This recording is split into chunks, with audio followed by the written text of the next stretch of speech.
Di hari Jumat ini kebetulan saya memang pagi ini diundang oleh DPRD Kabupaten Magelang lewat Pak Sarip.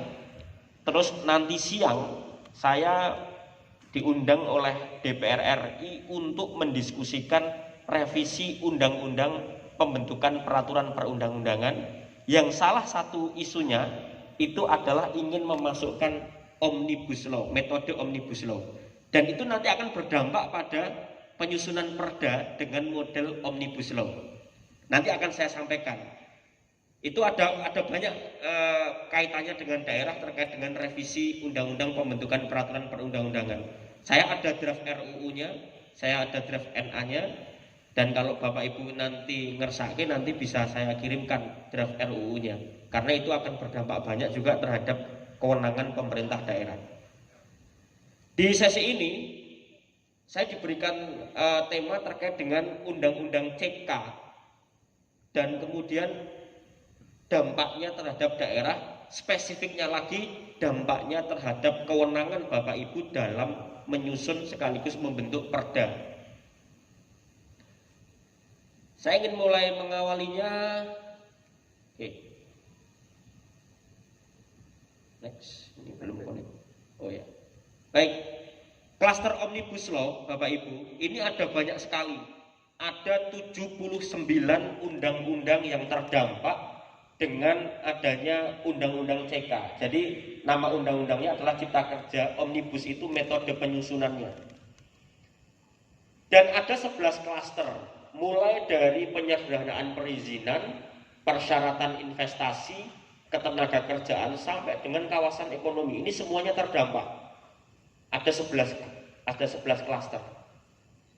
Apakah kemudian 11 klaster ini berdampak juga ke daerah? Berdampak. Karena frasa pemerintah daerah itu disebutkan berulang-ulang di dalam Undang-Undang CK. Bahkan keluar surat edaran dari Mendagri kepada semua daerah untuk segera menindaklanjuti Undang-Undang Cipta Kerja.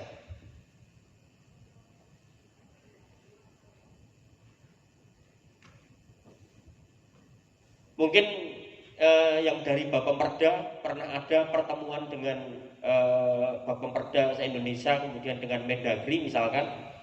Pernah kemudian keluar SE Mendagri, ini sebelum ini ya, sebelum di akhirnya Undang-Undang CK ini dibatalkan oleh MK secara bersyarat. SE Mendagri nomor 11 5976 ini mengamanatkan kepada daerah untuk segera menyusun beberapa regulasi yang penting di antara sekian banyak regulasi yang terdampak. Yang pertama adalah menyusun regulasi berkaitan dengan persyaratan dasar perizinan, termasuk perizinan berusaha berbasis resiko. Semuanya itu harus segera. Kalaupun misalkan daerah itu sudah punya perda tentang perizinan, saya telusuri memang banyak di Kabupaten Magelang. Kebetulan saya sempat tracking JDIH Kabupaten Magelang, itu masih banyak perda-perda yang masih berlaku dan itu terdampak oleh Undang-Undang CK, dan tentu kan itu nanti membutuhkan kajian khusus untuk kemudian ditindaklanjuti. Satu, perintahnya adalah segera menyusun regulasi berkaitan dengan persyaratan dasar perizinan. Saya komparasi di beberapa daerah sudah kemudian memunculkan perda tentang perizinan berusaha. Contohnya di Kota Yogyakarta itu sudah menyusun, Dinas Penanaman Modalnya sudah sah. Kalau Bapak Ibu nanti bisa cek di tahun 2021 mereka sudah mengesahkan perda tentang perizinan berusaha. Di beberapa daerah lain tidak seragam. Ada yang menindaklanjutinya dengan Surabaya misalkan, itu menindaklanjutinya dengan perwal, peraturan wali kota. Kemudian ada yang menindaklanjutinya dengan Pergub. Kalau Kota Yogyakarta dengan perda. Nah, monggo nanti kalau saya belum tahu informasinya apakah di Kabupaten Magelang juga sudah mulai menyusun itu atau mungkin sedang dalam pembahasan. Tetapi kalau saya di tracking di JDIH, nampaknya yang perda perizinan atau regulasi perizinan pasca Undang-Undang CK, saya belum menemukan kalau itu ada. Itu yang pertama. Yang kedua, ini yang sangat kemudian diwanti-wanti, yaitu terkait dengan penyusunan regulasi penyelenggaraan layanan persetujuan bangunan gedung dan retribusi persetujuan bangunan gedung. Beberapa daerah juga menindaklanjutinya langsung ada perda bangunan gedung sendiri, kemudian yang kedua ada perda retribusi persetujuan bangunan gedung. Beberapa contoh misalkan kalau di Bali itu hampir semuanya sudah mengeluarkan perda tentang bangunan gedung ini yang pasca Undang-Undang CK. Kalau di kota Yogyakarta yang saya lihat baru ada 2, Kabupaten Gunung Kidul dan kota Yogyakarta yang sudah memiliki perda bangunan gedung pasca Undang-Undang CK. Kalau mau dibahas, apa sih inti dari persetujuan bangunan gedung perubahannya? Ya salah satunya hanya perubahan istilah dari IMB diganti menjadi persetujuan bangunan gedung, dan beberapa memang ada yang terkait dengan kewenangan pemerintah daerah yang itu bisa menyesuaikan. Kalau kata Dinas PUPR dan kemudian Satpol PP, Mas sebenarnya kalau misalkan ini tidak direvisi perda bangunan gedung nggak apa-apa kok, bisa. Cuma Satpol PP nggak bisa kerja karena kan harus ada perdanya dulu, baru kemudian dia bisa menindaklanjutinya. Karena kan kalau di daerah, apalagi bicara kewenangan, itu bagi mereka yang penting ada dulu kewenangannya, baru kita bisa follow up. Kemudian yang ketiga, soal penyusunan regulasi retribusi, ini spesifiknya perda retribusi penggunaan tenaga kerja asing. Saya menemukan di Kabupaten Magelang ada yang sudah mengatur mengenai pengelolaan tenaga kerja. Bahkan kalau tidak salah juga ada yang kaitannya dengan retribusi tenaga kerjanya, ini saya telusuri ada. Tetapi kalau ini memang spesifik terkait dengan retribusi penggunaan tenaga kerja asing. Di Jawa Tengah yang sudah follow up itu Kabupaten Boyolali, yang kebetulan kemarin sempat konsultasi ke kami, ke UII. Akhirnya apa, diubah karena potensi tenaga kerja asing di sana itu sangat sangat membantu PAD mereka, sehingga kemudian mereka menindaklanjutinya dengan membuat perda penggunaan tenaga kerja asing, karena ini juga perintah dari Undang-Undang CK. Nah, ini amanatnya Bapak Ibu. Saya nggak tahu apakah di Kabupaten Magelang sudah follow up ini, atau kalau sudah follow up berarti itu sudah tinggal diteruskan. Yang kemudian menjadi menarik adalah ke sini ya. Ternyata dari Kemenq itu sudah menyiapkan template-nya untuk 2 perda. 1 perda tentang retribusi persetujuan bangunan gedung, dan satunya perda retribusi penggunaan tenaga kerja asing. Itu sudah disediakan template-nya. Artinya dalam menyusun perda itu tidak kemudian kita disibukkan teknis menyusun pasal, sudah ada draftnya, tinggal kita sesuaikan tarifnya. Jadi biar mudah. Nah, ini data yang saya dapatkan dari Mendagri per Januari 2022. Dari sekian banyak daerah, baru 73 kabupaten kota yang sudah memfollow up untuk menyusun perda tentang retribusi persetujuan bangunan gedung. Kalau per Januari di sini Kabupaten Magelang belum ada di sini. Kalau per Januari ya, tapi kalau ternyata sekarang sudah dibahas, mungkin di data terbaru sudah masuk. Bahkan sudah selesai. Oh, masih evaluasi. Oke, berarti masuk yang data Maret ya, tapi ini per Januari itu baru 73. Mungkin kalau per Maret ini juga belum banyak, dari 500 kabupaten sekian, itu belum terlalu banyak. Belum nanti kan Bapak Ibu juga menindaklanjuti, kalau saya nggak tahu di Magelang ada soal tenaga kerja asing apa tidak. Tapi kalau tidak ada, itu bisa di skip. Artinya tidak perlu Bapak Ibu menyusun perda retribusi penggunaan tenaga kerja asing. Kalau memang itu tidak ada, atau nilai retribusinya itu kecil atau tidak mendukung, itu bisa. Tapi di Jawa Tengah, Boyolali ada, dan kemarin menyusun perda itu. Tapi itu opsional ya Bapak Ibu ya.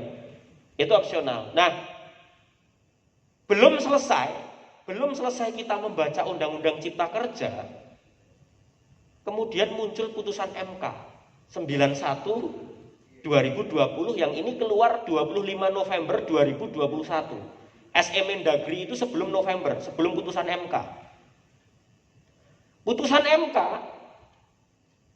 itu dalam diktumnya dikatakan bahwa Undang-Undang Cipta Kerja dinyatakan tidak mempunyai kekuatan hukum mengikatnya selain bertentangan dengan Undang-Undang Dasar, sepanjang tidak dimaknai tidak dilakukan perbaikan dalam waktu 2 tahun. Jadi putusan ini dianggap oleh Undang-Undang CK oleh MK dianggap inkonstitusional bersyarat. Jadi ada syaratnya. Nanti akan inkonstitusional permanen kalau ini tidak ditindaklanjuti dengan perbaikan Undang-Undang CK. Makanya kan sekarang pemerintah dan DPR sedang menyusun untuk memperbaiki Undang-Undang CK sekaligus Undang-Undang 12 2011 dengan mengadopsi metode Omnibus Law ke dalam Undang-Undang 12 2011. Nanti ada panduannya di situ.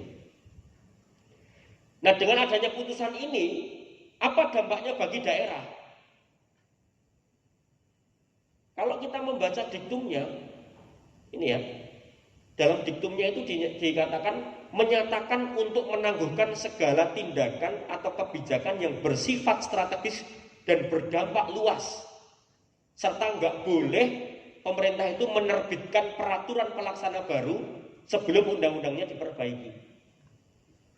Nah, lalu dari sini muncul nih tafsir dari daerah-daerah. Loh, bagaimana Pak terhadap daerah yang sudah membentuk perda amanat Undang-Undang CK?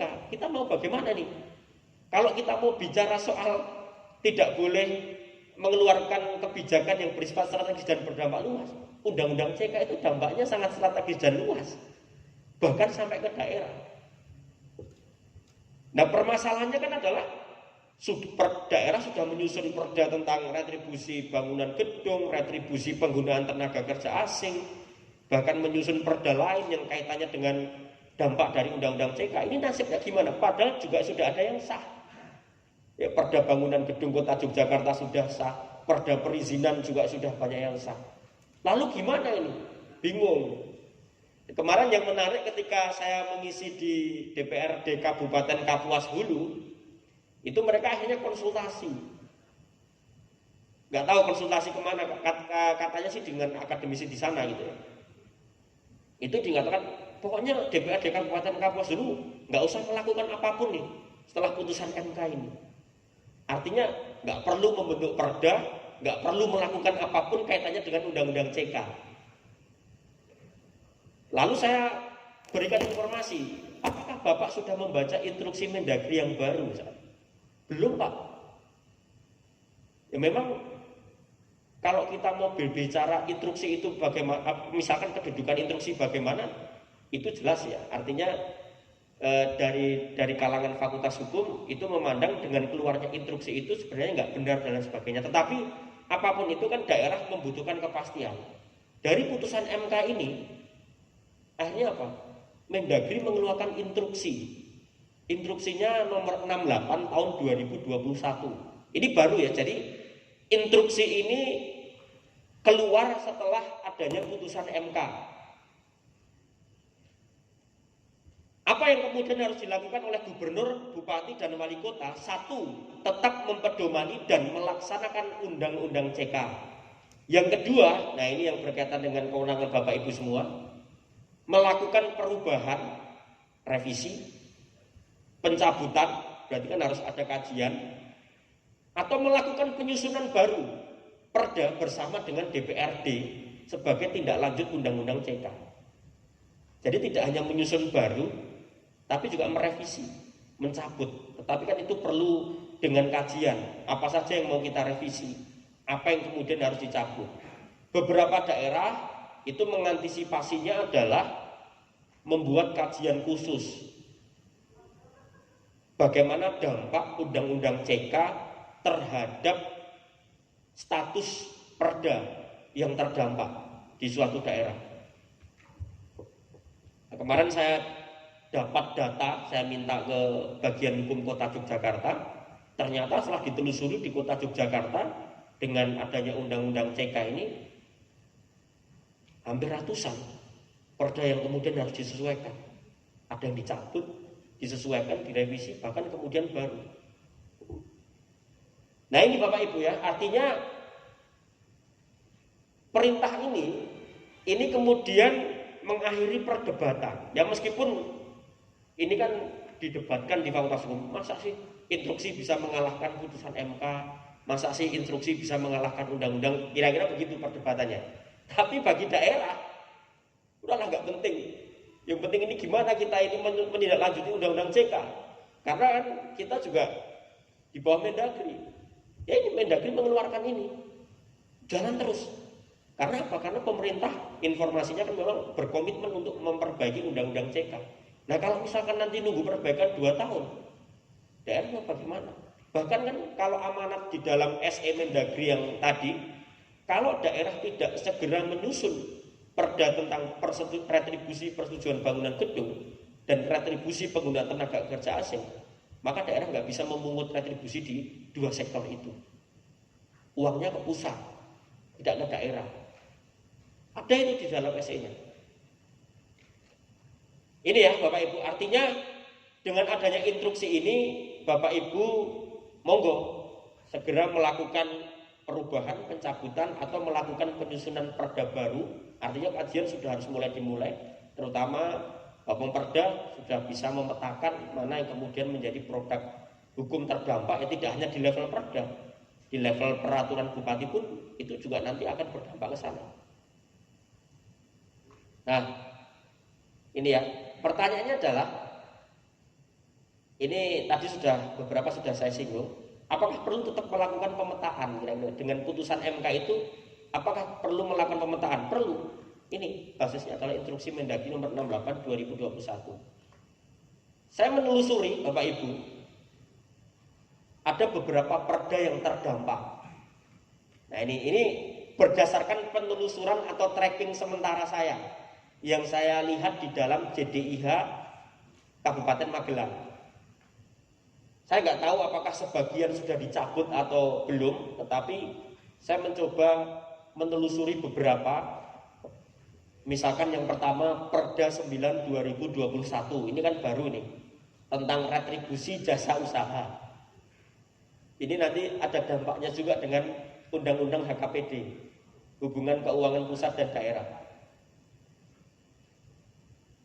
Perda 11 2011 ini tentang retribusi, kemudian retribusi pelayanan pendaftaran penduduk dan pencatatan sipil.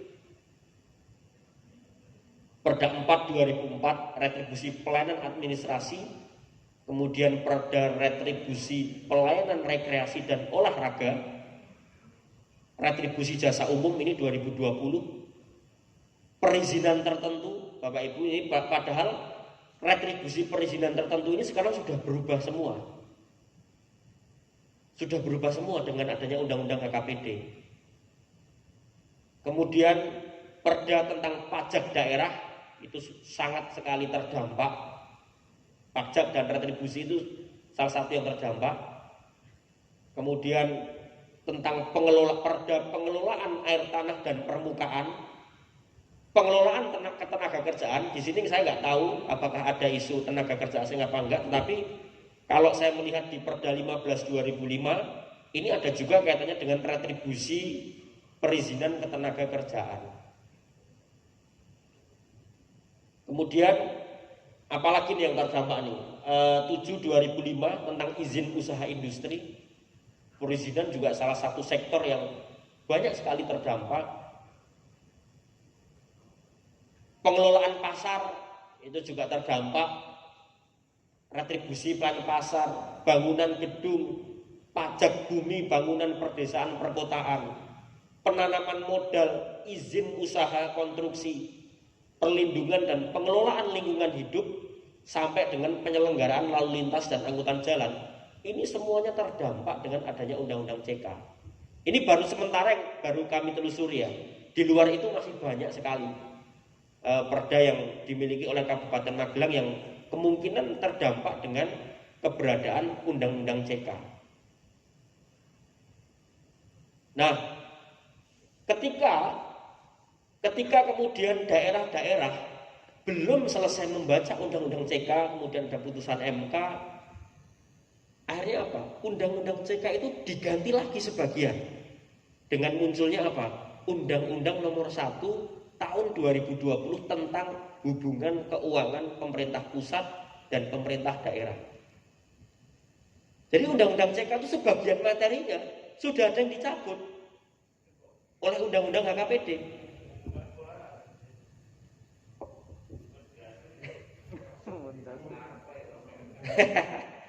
Sakarepe kira-kira gitu Pak ya.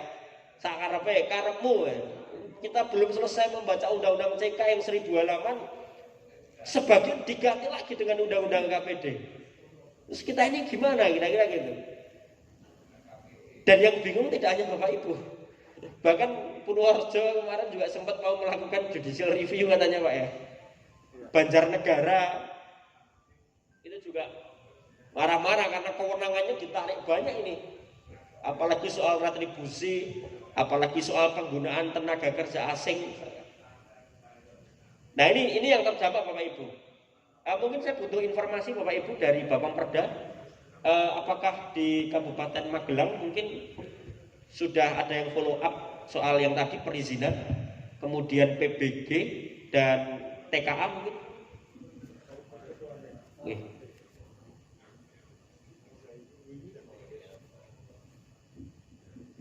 Sudah Pak. Tiga-tiganya sudah Pak? Yang 2 sudah, terus yang ini sudah masuk di provinsi. Yang sudah berarti perda tentang retribusi PBG, ya. Terus retribusi TKA ada? Ada. Terus yang bangunan gedung sendiri? Sudah masuk. Sudah masuk. Terus yang perizinan? Belum. Dan inisiatif dari Dinas Penanaman Modal atau Pemda juga tidak ada Pak ya? Mungkin inisiatif dari Pemda. Karena kan rata-rata memang kalau yang perizinan itu inisiatifnya dari Pemda, dari Dinas Penanaman Modal.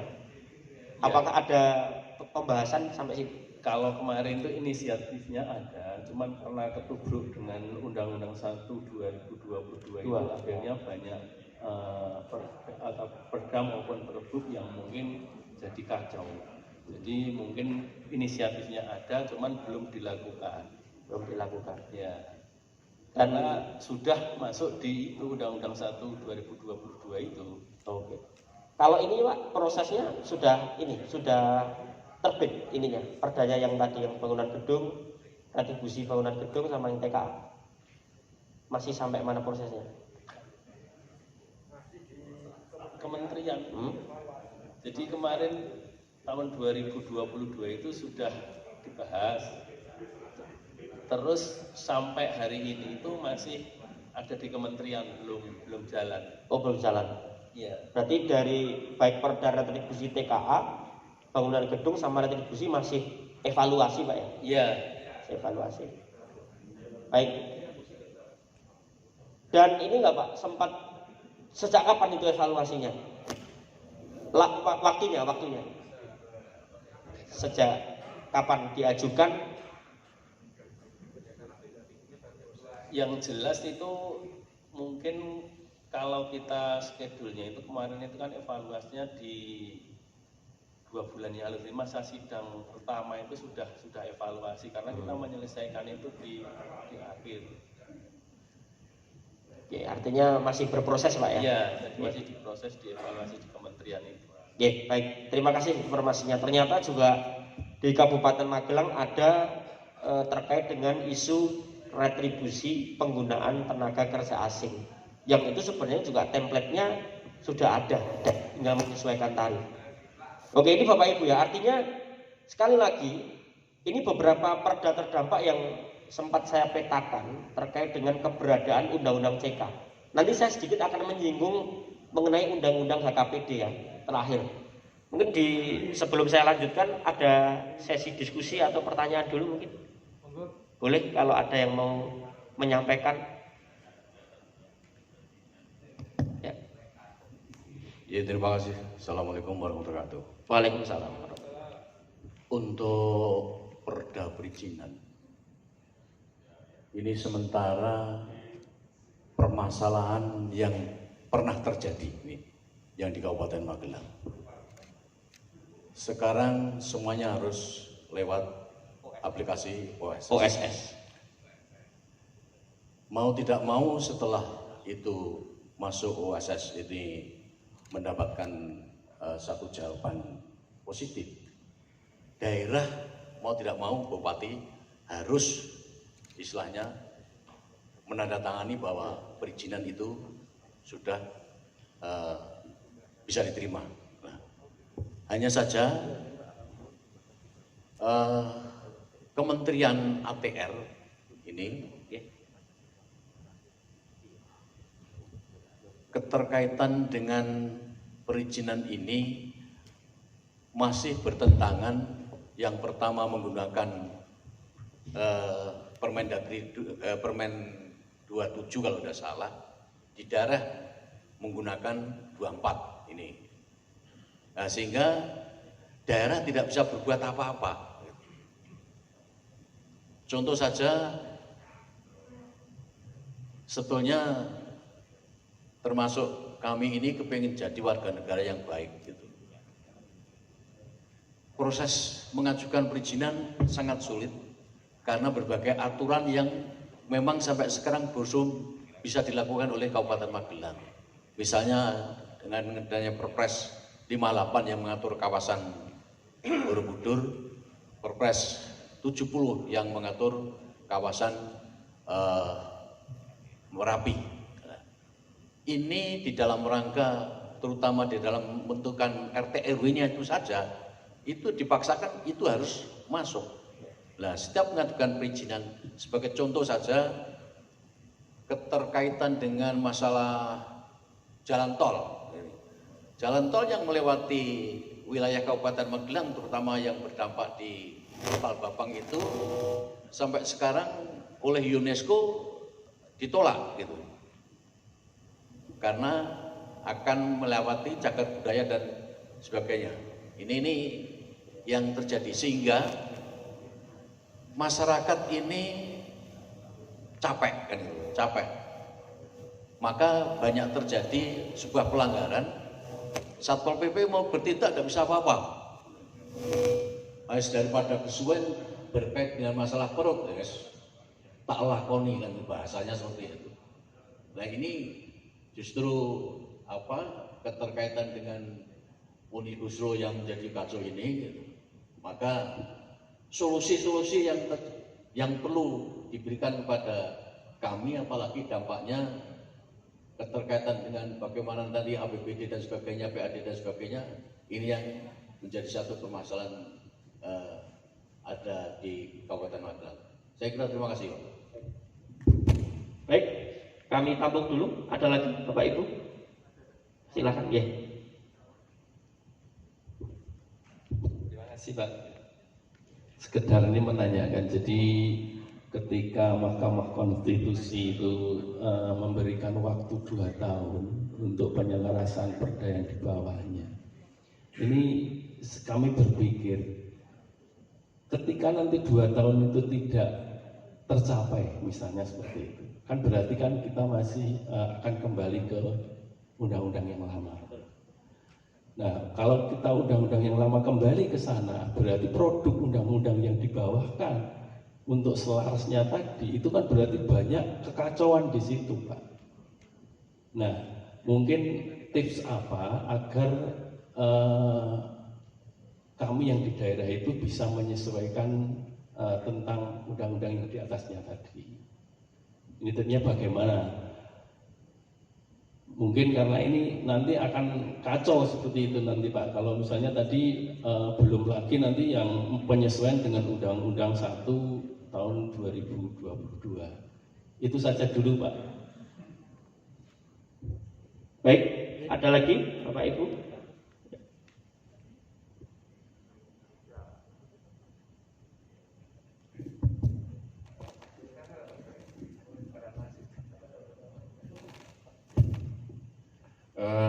Assalamualaikum warahmatullahi wabarakatuh.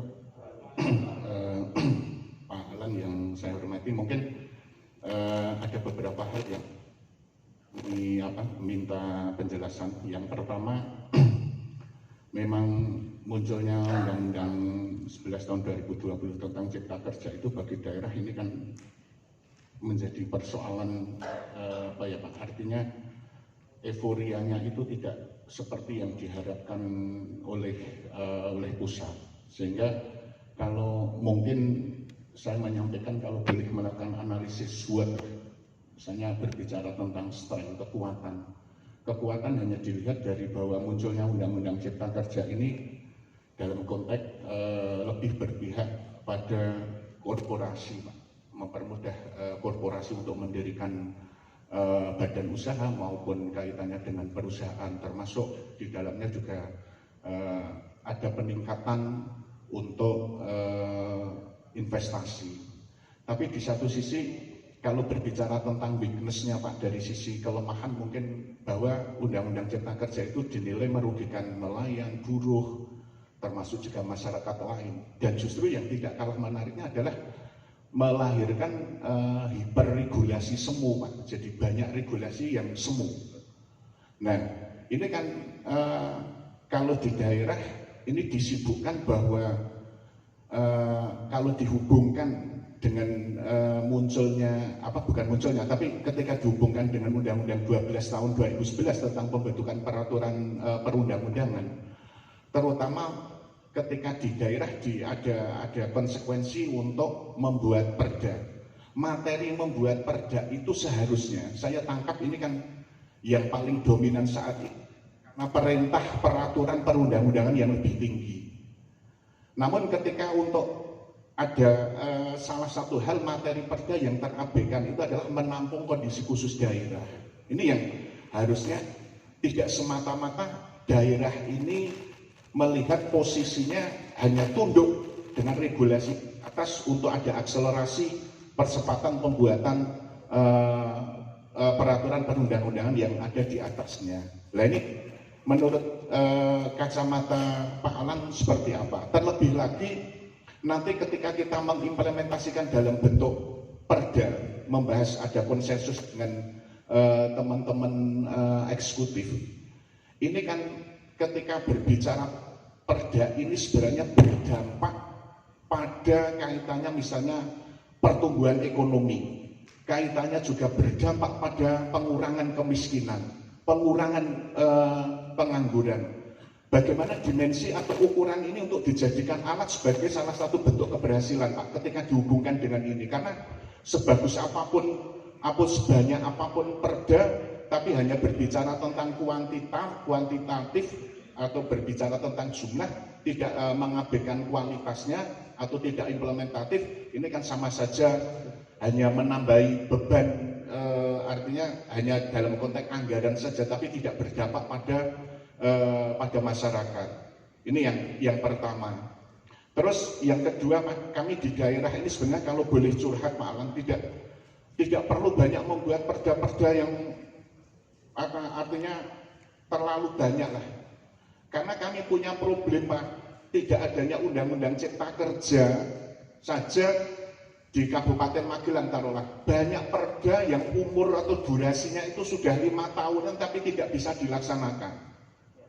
Tapi karena ada salah satu faktor belum adanya juklak-juknis berupa perbu. Kalau boleh digambarkan ada sekitar lebih dari 6 ataupun 6 atau 7 kaitannya perda yang umurnya sudah 5 tahun tidak bisa berjalan karena perbuknya tidak ada. Apalagi perda-perda yang sifatnya inisiatif dari DPR. Ini kan menjadi persoalan ketika munculnya Undang-Undang Cipta Kerja yang harus diikuti dengan daerah untuk menyesuaikan regulasi baru. Ini sama saja menambah problem yang di daerah. Nah, artinya apa? Mungkin perlu ada suara dari pusat, bagaimana daerah ketika sudah ada perda tapi tidak implementatif hanya karena tidak ada juklak-juklisnya perbuk itu, terus ada sanksi minimal. Ini. Tapi selama ini kan dibiarkan, Pak. Kami punya perda sebagai contoh, punya perda nomor 5 tahun 2011 tentang kaitannya RT RW. Itu sampai umurnya 10 tahun tidak pernah direvisi. Kami punya beberapa perda pertanian yang sudah umurnya 5 tahun tidak ada perbuknya, ada perda inisiatif CSR, ada perda kaitannya dengan yang lain. Ini kaitannya juga belum ditindaklanjuti oleh Bupati untuk mengeluarkan perbuk. Nah, ini persoalan-persoalan yang klasik, yang lama tapi belum bisa dituntaskan, sementara muncul persoalan baru, kami harus menyesuaikan dengan Undang-Undang Cipta Kerja. Ini kan menumpuk beban kami ini, Pak. Nah, artinya pertanyaannya, skala prioritas yang harus kami lakukan, apakah cukup mengadopsi bahwa undang-undang yang merupakan bukan menampung kondisi khusus daerah, tapi hanya karena perintah peraturan perundang-undangan itu yang didahulukan, atau perda-perda yang lain yang sudah skala dalam durasi waktunya lama sudah ada tapi tidak bisa berjalan hanya karena jumlah-jumlahnya tidak ada. Itu mungkin yang bisa kami sampaikan untuk minta pencerahan pada Pak Alan. Sebelumnya mohon maaf. Assalamualaikum warahmatullahi wabarakatuh. Baik, 3 dulu ya Bapak Ibu ya. Nanti kita bisa berdiskusi lagi. Yang pertama tadi soal sektor perizinan ya. Artinya banyak regulasi di sektor perizinan yang itu juga berdampak ke daerah. Tadi disebutkan dari Permendagri sampai dengan PP 24. Faktanya regulasi-regulasi itu sudah dicabut dengan berlakunya PP 5 tahun 2021 tentang perizinan berusaha berbasis resiko dan PP nomor 6 tahun 2021 tentang perizinan berusaha.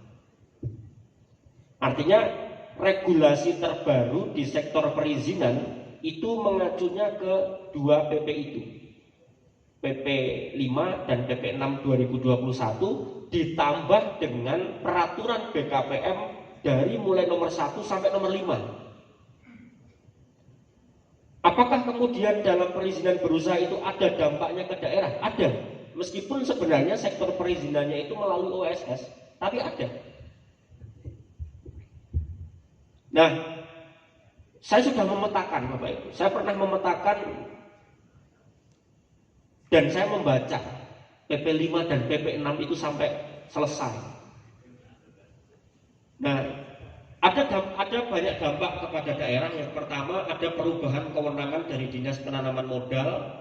Kemudian, ini yang paling penting, sektor-sektor yang menjadi kewenangan daerah, terutama dalam perizinan berusaha, manajemen penyelenggaraan berusaha, dan kemudian pelayanan yang dilakukan oleh daerah meskipun sudah pakai OSS, tapi daerah tetap harus memberikan pelayanan. Dan dari mengelola tahapan pengaduan masyarakat, pengelolaan informasi sampai dengan sumber daya aparatur manusianya.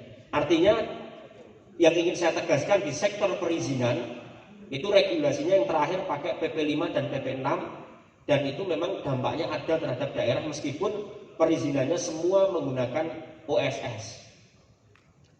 Itu yang pertama soal perizinan. Sehingga Bapak Ibu sebagai mitra dari Pemda bisa mengundang DPM PTSP. Karena apa? Di dalam PP 5 dan PP 6 ini sudah banyak sekali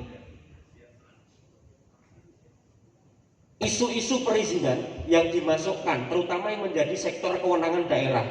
Banyak sekali loh Ibu, sampai dengan pengawasan per sektor itu ada di dalam PP 5 itu.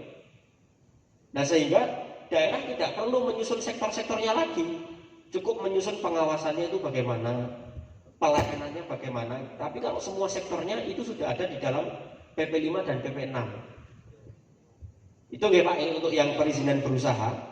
Yang kedua, soal Undang-Undang CK tadi oleh Pak Tua Bapemperda tadi disampaikan. Bagaimana kalau ternyata Undang-Undang CK itu tidak diperbaiki, dalam arti kalaupun misalkan diperbaiki lebih dari 2 tahun. Putusan MK kan mengatakan kalau dalam waktu 2 tahun tidak diperbaiki, maka status Undang-Undang CK itu inkonstitusional permanen. Lalu bagaimana nasibnya? Kembali ke undang-undang yang dicabut oleh Undang-Undang CK. Berarti kan Undang-Undang Lingkungan Hidup, Undang-Undang Ketenagakerjaan yang pasal-pasalnya dicabut oleh Undang-Undang CK itu menjadi hidup lagi. Itu kalau putusan MK. Nah, apa perintah? Nah, ini DPR RI sedang melakukan tur ya termasuk nanti siang itu sedang menggali masukan apa yang harus saya lakukan ini untuk menindaklanjuti putusan MK ini, saya harus apa. Nah, yang saya baca mereka menyiapkan ini dulu Pak, sebelum mereka memperbaiki undang-undang CK, mereka memperbaiki undang-undang P3-nya dulu, undang-undang tentang pembentukan peraturan perundang-undangannya dulu. Dengan apa? Revisinya terbatas itu. Kalau saya lihat dalam RUU-nya, revisinya terbatas. Hanya memasukkan atau mengadopsi mekanisme omnibus ke dalam Undang-Undang 12 2011. Artinya kalau ke depan ada model perda atau undang-undang dengan model omnibus, itu sudah ada landasannya. Nah, putusan MK kan mengatakan begitu, bahwa Undang-Undang CK itu dinyatakan inkonstitusional, itu kan salah satu pertimbangannya karena belum ada undang-undang di Indonesia pembentukan peraturan perundang-undangan yang mengadopsi model omnibus. Kalau misalkan ada, diadopsi dulu sistemnya. Nah, yang menjadi diskusi lagi begini, kalau undang-undang P3 itu nanti disahkan, apakah itu bisa berlaku mundur untuk undang-undang CK? Kan undang-undang sama perda kan nggak boleh berlaku surut. Artinya kan kalau itu sudah direvisi undang-undang pembentukan peraturan perundang-undangan, apakah itu berlaku mundur untuk undang-undang CK? Nggak bisa berlaku surut. Makanya apa? Perintah MK jelas, bukan merevisi undang-undang P3-nya. Yang direvisi adalah undang-undang cipta kerjanya. Perkara nanti undang-undang P3 itu direvisi, itu bagian saja dari langkah hukum. Nah, makanya tindak lanjut ini sedang disusun ini oleh mereka. Nah, saya nggak tahu Pak, kalau 2 tahun ini nanti mereka nggak selesai kan, putusan MK sifatnya final dan mengikat. Otomatis kalau itu tidak selesai ya, nasib peraturan perundang-undangan, undang-undang CK dan termasuk PP-nya, termasuk kemudian daerah yang sudah terlanjur punya perdanya, batal semuanya, kembali ke yang lama. Nah, ini implikasinya. Lalu apa tips bagi daerah? Nah, ini yang penting. Apa tips bagi daerah? Sampai saat ini memang belum banyak daerah yang melahirkan perda amanat undang-undang CK di luar perda retribusi bangunan gedung, di luar retribusi PTKA, di luar perizinan. Itu saya lihat belum ada daerah yang sudah mengesahkannya. Ya, beberapa kan yang sudah disahkan, yang bangunan gedung itu yang di kota Jogja, bahkan yang Boyolali pun masih ditahan juga. Yang retribusi PBG sama TKA-nya ditahan, Purworejo juga ditahan. Kemudian kemarin saya lihat di daerah-daerah Jawa Tengah itu juga sebagian itu ditahan. Artinya saya tidak banyak melihat daerah yang sudah mengesahkan perda amanat undang-undang CK di luar 3 itu belum ada. Nah, apa tipsnya? Menurut saya yang harus dilakukan Bapak Ibu semua, terutama Bapak Pemperda, jangan buru-buru menyusun perdanya. Termasuk tadi yang di luar 3 tadi yang saya sebutkan. Saat ini mulai memetakan aja dulu. Dipetakan. Undang-undang CK itu ada klaster apa? Oh, klaster lingkungan. Ini perdana yang terdampak soal berarti RT RW, lingkungan hidup, limbah dan sebagainya. Artinya tipsnya adalah pemetaan dulu aja Pak. Ini sebenarnya sudah ada di materi yang saya sampaikan nanti. Nah, ini mulai ini saja, memetakan dan melakukan penilaian terhadap status-status perda. Saya lihat di JDIH juga sudah dilakukan ya beberapa pencabutan perda, tapi yang tahun nggak berapa itu, lama sekali. Nah, kalau menurut saya, apa yang harus dilakukan oleh DPRD, terutama Bapemperda, cukup melakukan pemetaan dan penilaian dulu aja. Dipetakan mana yang terdampak, terus dinilai. Kira-kira ini akan ditindaklanjuti kapan? Gitu Pak ya. Jadi pemetaan dulu aja terhadap undang-undang CK. Itu nantinya, monggo ada tanggapan lagi. Ini kan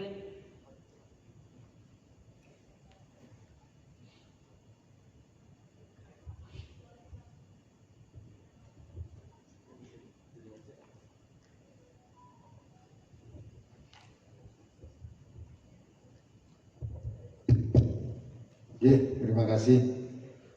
Menanggapi apa yang tadi sudah disampaikan panjang lebar oleh Pak Alan terkait Undang-Undang Cipta Kerja maupun keputusan MK, nanti akan dilanjutkan dengan Undang-Undang HKPD.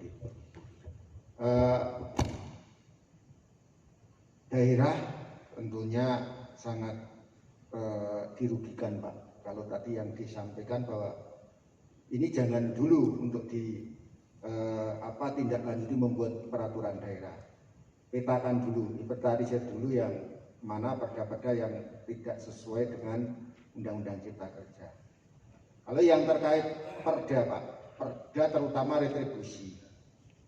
Ketika kita tidak segera menindaklanjuti, tentunya akan berdampak dari sisi pendapatan daerah. Nah, kita misalkan harus nunggu 2 tahun. Apakah selama ini retribusi misalkan yang dulu IMB sekarang menjadi PBG, itu kan otomatis ada retribusinya. Kalau perda itu belum kita buat, otomatis itu belum bisa ditarik. Nah, ini kan otomatis daerah juga mengalami kerugian. Nah, pendapatannya berkurang. Itu baru satu sisi dari PBG yang dulunya IMB. Kemudian mungkin mohon arahan.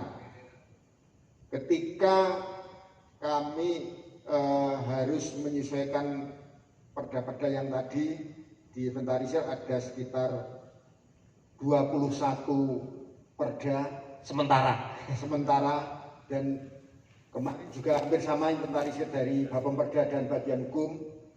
Kemudian munculnya atau terbitnya Undang-Undang Nomor 1 tentang HKPD tahun 2000. Itu juga ada 2 perda lagi yang berdampak.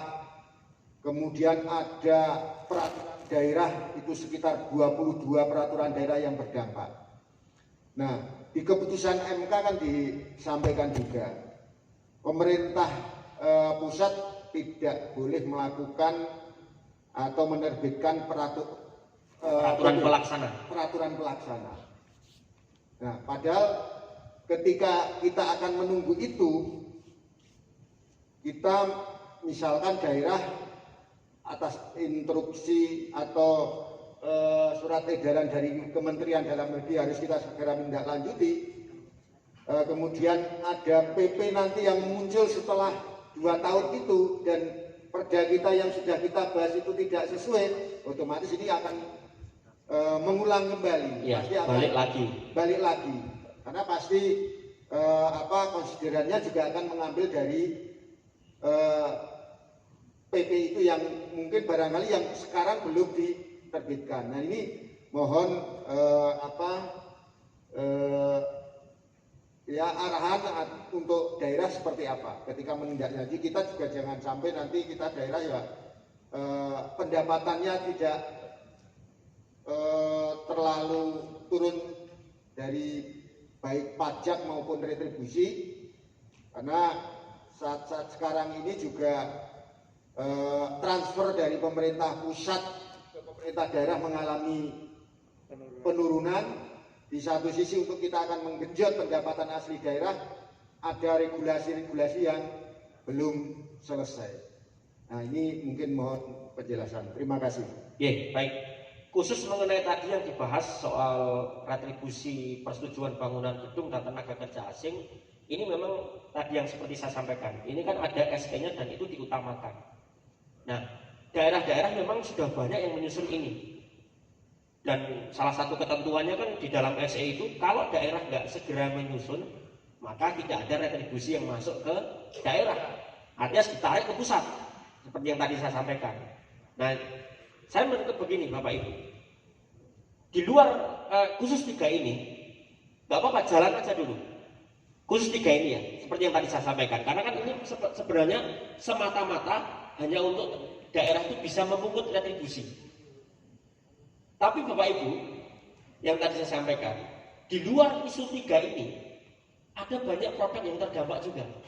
Nah, yang tadi saya sampaikan adalah, di luar 3 isu ini, belum ada satu daerah pun yang menindaklanjuti UU CK, seperti misalkanlah merevisi Perda Lingkungan Hidup, merevisi Perda tentang ketenagakerjaan, merevisi Perda tentang pasar, tentang penanaman modal, itu memang belum ada. Tetapi kalau untuk khusus 3 ini, daerah-daerah banyak yang sudah menindaklanjutinya. Walaupun sampai sekarang problemnya belum semuanya itu, hampir semuanya belum disahkan atau baru dalam tahap evaluasi. Tapi Bapak Ibu, nanti yang menjadi problem lagi adalah kalau ini nanti disahkan, ini katakanlah yang retribusi PBG dan tenaga kerja asing ini disahkan, dalam waktu 2 tahun perdanya sudah dicabut lagi. Karena apa? Perintah Undang-Undang HKPD jelas. Semua pengaturan mengenai retribusi dan pajak harus ditetapkan dalam satu perda. Jadi kalau ini nanti disahkan, ini tahun ini, ya berlakunya hanya sampai 2024. Januari, sebelum Januari. Nah ini, apa yang kemudian dilakukan oleh daerah? Seperti yang tadi saya sampaikan, di luar yang sudah disusun, di luar yang retribusi PTKA, retribusi PBG, dan perizinan, Bapak Ibu memetakan dulu saja di sektor lingkungan itu apa yang terdampak, di sektor administrasi pemerintahan apa yang terdampak, di situ dulu saya kira. Jadi kalau ini mengantisipasi aja, karena kan tidak pasti regulasi-regulasi ini kan cepat sekali berkembangnya. Tapi kan kalau yang tadi khusus TKA dan sebagainya itu memang khusus dan diberikan jalan yang berbeda. Walaupun sampai sekarang kan juga belum turun Pak di semua daerah kan gitu. Saya nggak tahu ditahan itu karena memang sekalian nanti penyesuaian di tahun 2024 atau 2023 kan kita juga nggak tahu. Iya, HKPD. Itu nanti saya akan sampaikan, saya akan singgung itu. Baik Bapak Ibu, jadi saran saya ke Bapak Perda, di luar 3 isu ini mulai memetakan dulu saja semua sektor, karena kan ada 11 klaster. Per klasternya itu tinggal dipetakan. Oh, klaster lingkungan ini yang terdampak berarti Perda Lingkungan Hidup. Terus sektor perizinan kan ada tuh perda yang terdampak nih di sektor perizinan. Oh, ini di sektor perizinan perda yang terdampak 3/2015. Kemudian 7/2005. Kemudian di sektor lingkungan berarti kan ada Perda 4/2016. Begitu aja. Dipetakan dulu aja. Itu deh Pak ya. Untuk yang Bapak Perda tadi nih. Ada tanggapan lagi mungkin? Monggo. Oh, ada. Mungkin saya ini ada Pak di tempat kami misalnya di Bapak Perda Pak. Jadi dengan Permendagri 120 itu bahwa kita hanya menambahkan 25% dari perda yang sudah ditetapkan. Nah, ketika kita di Properda yang akan datang, kita hari ini kan 17 raperda yang dibahas, yang masuk di Properda. Nah, ketika nanti di tahun 2023 itu berapa sih jumlah yang ditetapkan, ditambah lagi 25%. Sementara dengan Undang-Undang Cipta Kerja itu kami itu berdampak dengan perda yang di atas 20 tadi, 23 siangnya. Nah, apakah mungkin dengan 2 tahun itu kita bisa dengan cara pemetaan tadi itu bisa menyelesaikannya Pak? Karena Properda itu kan mesti dalam 1 tahun dan tahun berikutnya. Nah, pemikiran kita di sini ini kira-kira rampung murah gitu loh. Ditambah nanti belum yang Undang-Undang 1 2022 yang nyusun omnibus tadi itu ya. masuk Ya, banyak lagi. betul. Nah, kami itu kan terpaut itu Pak. Jadi karena itu PP itu kan tidak bisa Permendagrinya itu kan sudah dikunci di situ. Betul. Nah, ini yang menjadi kendala. Padahal kita itu kan di setiap tahun itu kan ada masa sidang sampai 3 kali. Nah, ketika kita meluncurkan di pansus pembahasannya itu biasanya di tempat kita itu ada 4 pansus. Nah, kalau 4 pansus kalau 3 selesai itu baru 12 Pak. Nah, ini ya jadi pemikiran Pak. Saya kira itu unek-unek dari pemerintah seperti itu. Dan itu mohon nanti cepat-cepat lah pemerintah pusat itu menginisiasi tentang Undang-Undang 11 tadi tentang pembentukan peraturannya, P3 tadi tentang pembentukan perundang-undangan. Ada lagi dulu kan kami itu kan mendengar bahwa kemungkinan pemerintah dan DPR itu kan akan memberikan kementerian baru yaitu legislasi nasional. Nah sampai sejauh ini kami juga belum dengar nanti bagaimana kementerian legislasi nasional itu nanti diwacanakan seperti itu bisa nggak menyiasati tentang produk-produk hukum di daerah seperti itu. Jadi mungkin kami ya agak bingung juga ini. Nah kalau misalnya nanti produk-produk perundangan ini di daerah itu semakin banyak karena memang harus menyelaraskan dengan Undang-Undang Cipta Kerja, dan termasuk nanti juga mestinya anggarannya juga banyak. Saya kira itu Pak. Ya, baik. Dengan berubahnya nanti Undang-Undang 12 2011, semoga itu kan nanti juga berdampak pada beberapa perubahan termasuk Permendagri. Dari Kemendagri besok ada yang ngisi Pak Sarip ya? Ya, besok kan ada yang dari Mendagri yang ngisi. Bapak Ibu nanti bisa disampaikan itu terkait dengan pentingnya revisi Permendagri yang mengatur mengenai produk hukum. Tapi saya menduga begini, kalau nanti Undang-Undang 12 2011 itu direvisi, tentu itu juga akan berdampak pada beberapa penyusunan regulasi yang lain. Itu ya Pak ya. Jadi nanti coba kami sampaikan. Kemudian yang ketiga, tadi ada beberapa pertanyaan tadi soal perda yang menampung kondisi khusus daerah, mana yang kemudian prioritas. Kalau mana perda yang prioritas, sebenarnya saya sudah di materi ini sudah menyampaikan bahwa kalau menurut saya, perda yang kemudian prioritas dibentuk oleh Bapak Ibu, selain menampung kondisi khusus daerah, itu adalah mengacu pada semua yang diatur di dalam Undang-Undang 23 2014.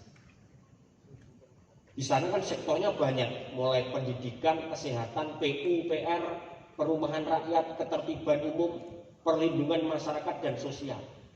Jadi prioritas pembentukan perdanya memang tidak hanya menindaklanjuti Undang-Undang CK, tetapi tadi menampung kondisi khusus daerah itu malah justru bagus. Kalau menampung kondisi khusus daerah kan tidak harus mengacu pada regulasi yang ada di atasnya, tapi apa yang terjadi di Kabupaten Magelang itu yang diatur.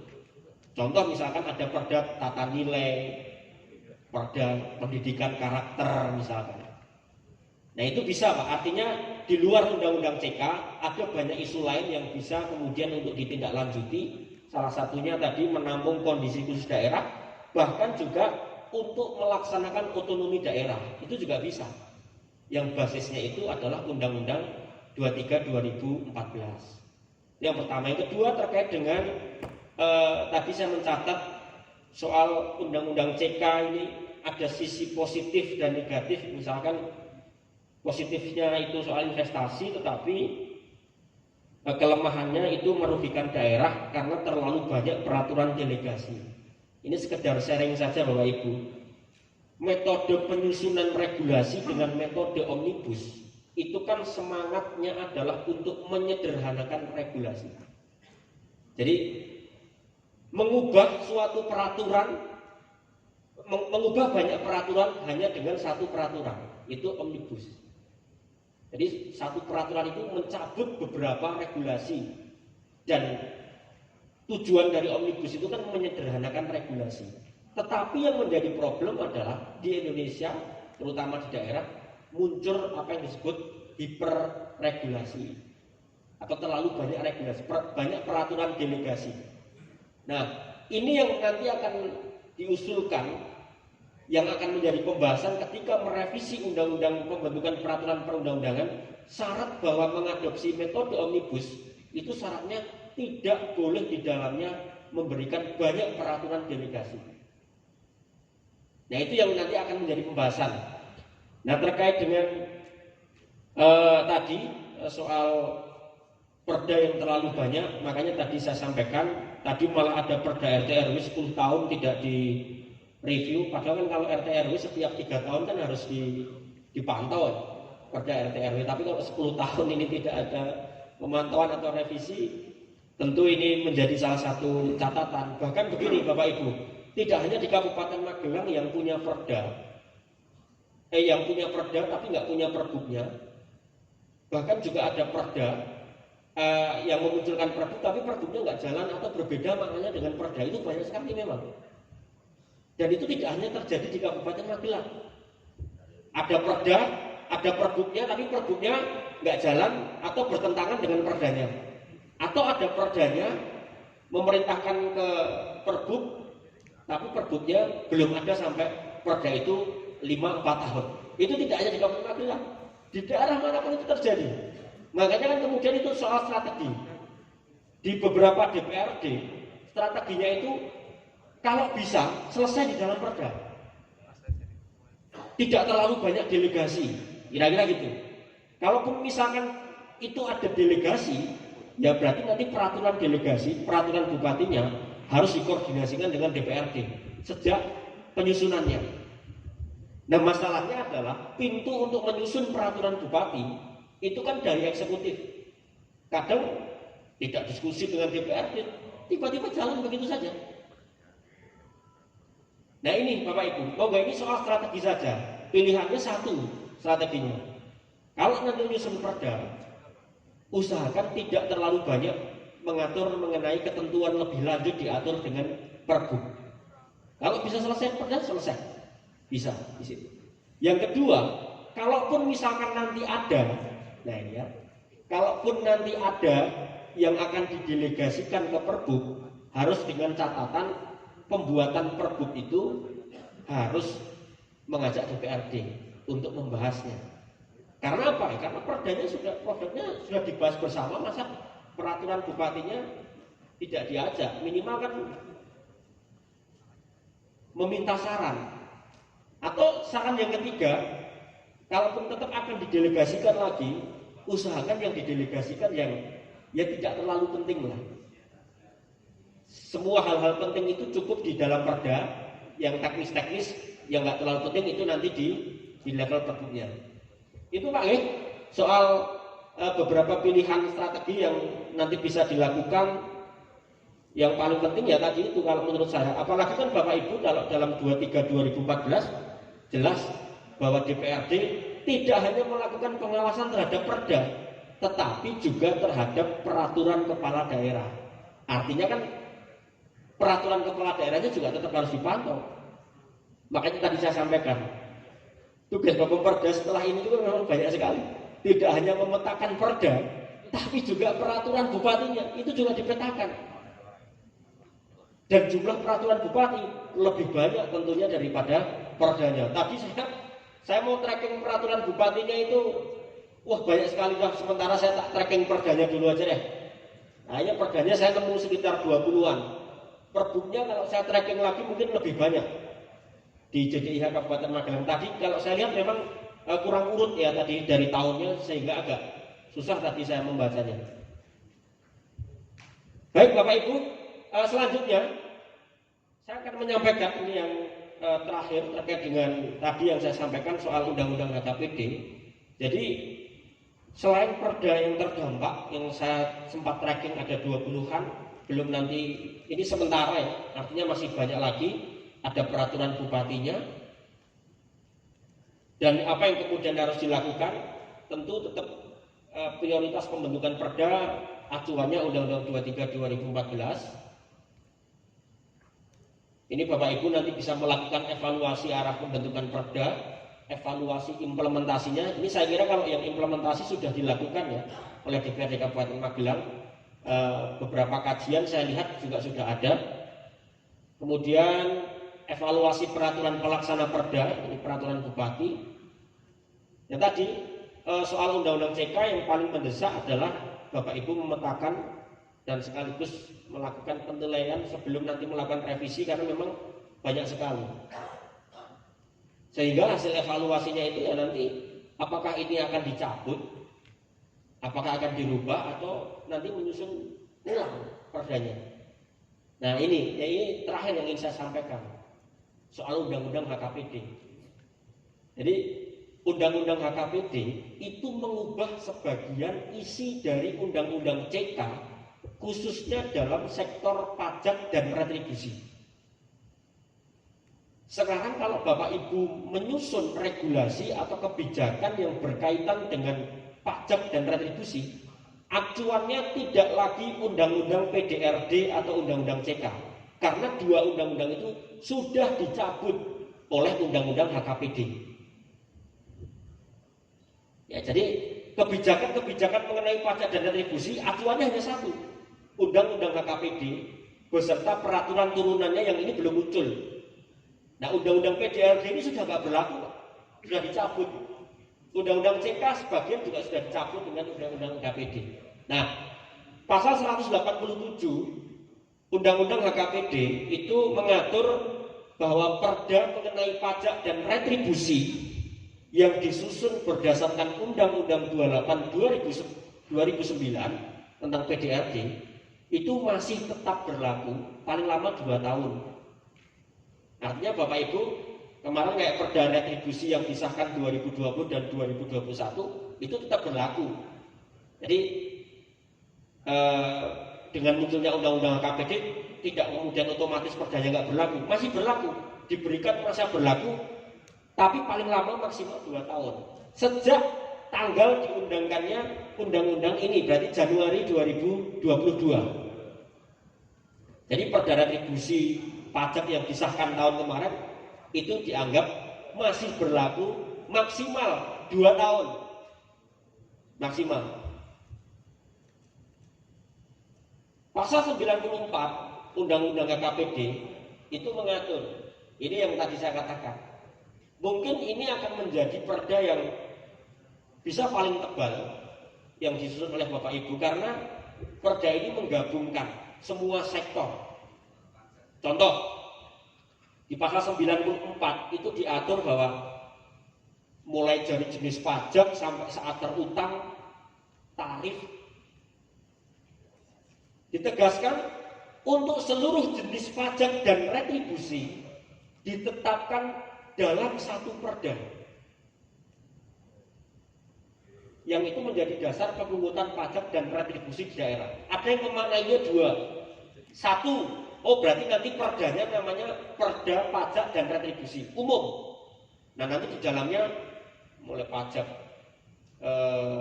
yang kaitannya dengan daerah, terus retribusi, jasa usaha, jasa umum, perizinan tertentu, itu menjadi satu. Jadi ada yang memaknai dengan perintah pasal 94, ada yang memaknainya satu perda, judulnya perda pajak dan retribusi. Ada juga yang memaknainya dua, perda pajak sendiri, perda retribusi sendiri. Tapi itu digabung. Jadi ke depan ini nggak akan ada lagi Pak perda-perda yang seperti ini. Ya, perda misalkan retribusi jasa umum, perizinan tertentu, pelayanan kesehatan, ini udah nggak ada lagi besok.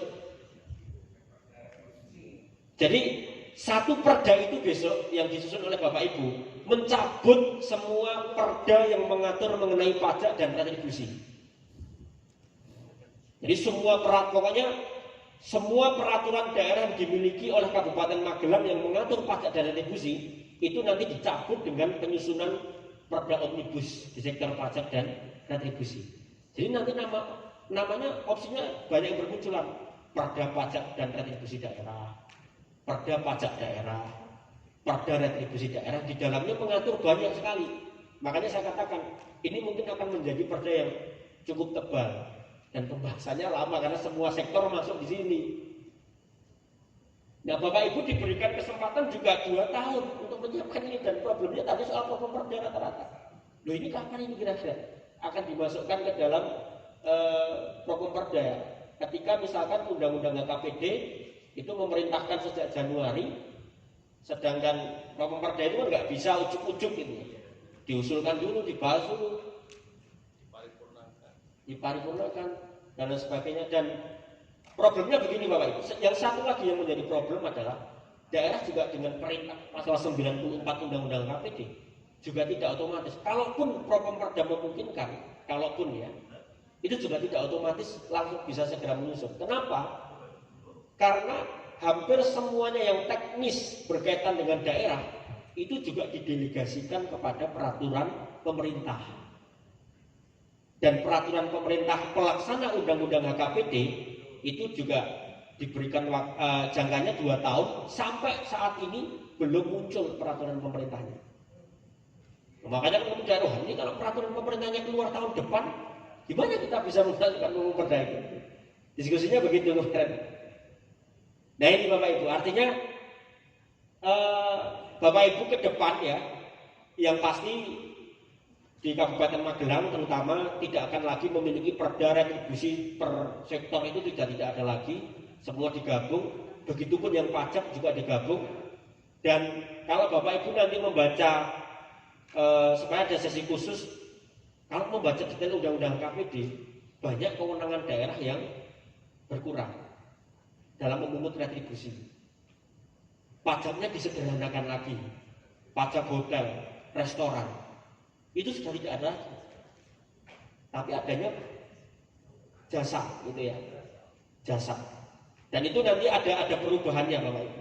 Jadi kalau di undang-undang PDRD itu namanya pajak hotel, maka di dalam perda yang baru jasa perhotelan.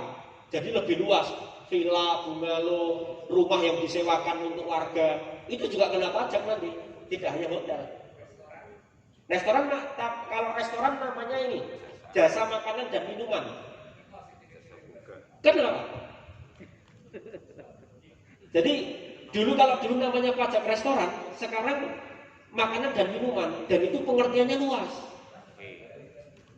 Yang hotel saja, kalau dulu namanya pajak hotel, sekarang menjadi jasa perhotelan. Tadi saya sebutkan, villa, penginapan biasa itu juga bisa kena. Nanti yang kesenian juga ada Pak. Retribusi perizinan tertentu sudah ganti semuanya. Jasa umum ada yang berkurang, jasa usaha juga ada yang berkurang. Nah ini saya share informasi kepada Bapak Ibu, artinya memang ada problem serius ya dalam pembentukan perda, terutama kalau perda itu mengacu pada undang-undang CK dan undang-undang HKPD, karena memang ya daerah yang cukup repot. Nah karena besok ini juga ada sesi dari Mendagri Pak, saran saya usul saja revisi itu Permendagri soal produk hukum. Kalau kemarin sih info yang saya dapat, kalau soal peraturan pelaksana undang-undang HKPD itu sudah sedang disusun. Kemungkinan tahun ini Pak, kemungkinan tahun ini. Tapi kalau misalkan tahun ini keluar pun juga menindaklanjutinya kan nggak bisa tahun ini juga, harus tahun depannya. Oleh karena itu yang terakhir yang ingin saya sampaikan, kalau saran saya menindaklanjuti kebutuhan hukum pemerintah daerah dalam kaitannya dengan undang-undang CK dan undang-undang HKPD, kalau saya solusinya memetakan aja dulu. Yang pertama, perda terdampak terutama yang prioritas. Itu saran yang pertama. Di luar yang tadi ya soal retribusi PBG itu selesai, tapi di luar itu kan masih banyak. Jadi saran saya untuk jangka pendek Bapak Ibu bisa memetakan perda-perda terdampak, terutama perda yang prioritas Pak. Soal lingkungan itu kan juga penting. Dalam jangka panjang, mulai memetakan dan mempersiapkan penyusunan perda pajak dan retribusi dengan menggunakan metode omnibus. Ini jangka panjangnya. Karena ini nggak bisa dihindari, mau nggak mau memang harus segera ini. Meskipun nanti kemungkinan besar kalau ada penyesuaian mengenai Permendagri itu juga dimungkinkan. Karena apa? Permendagri pasti kalau dugaan saya pasti mengikuti undang-undang. Kalau undang-undang bicara 2 tahun, sedangkan kondisi di daerah tidak mungkin.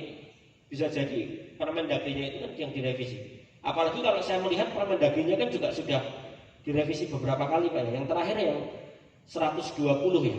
Dulu kan yang 80, terakhir yang 120. Artinya kan kalau saya melihat lebih fleksibel itu permen itu. Kemungkinan itu juga nanti bisa direvisi lagi kalau Undang-Undang 12/2011 ini nanti disahkan. Kalau dugaan saya juga Undang-Undang 12/2011 akan sah tahun ini mungkin. Karena ini sudah ada NA dan RU-nya. Tinggal ini sedang menjaring masukan-masukan akademisi. Kira-kira gimana nih metode omnibusnya? Dan ini Bapak Ibu, kalau di dalam Undang-Undang 12 dalam RUU, omnibus itu akan diterapkan di semua level peraturan perundang-undangan. termasuk perda, peraturan gubernur, peraturan bupati. Itu bisa. Tidak hanya di level undang-undang. Ya, itu Bapak Ibu yang bisa sampaikan. Mungkin ada pertanyaan dulu lagi, jika ada. Cukup? Ya, terima kasih Bapak Ibu atas sharing-sharingnya. Saya terima kasih sekali lagi diberikan kesempatan. Semoga bertemu di lain waktu dan bisa bersilaturahmi dengan Bapak Ibu semua. Saya akhiri penyampaian dari saya. Wassalamualaikum warahmatullahi wabarakatuh.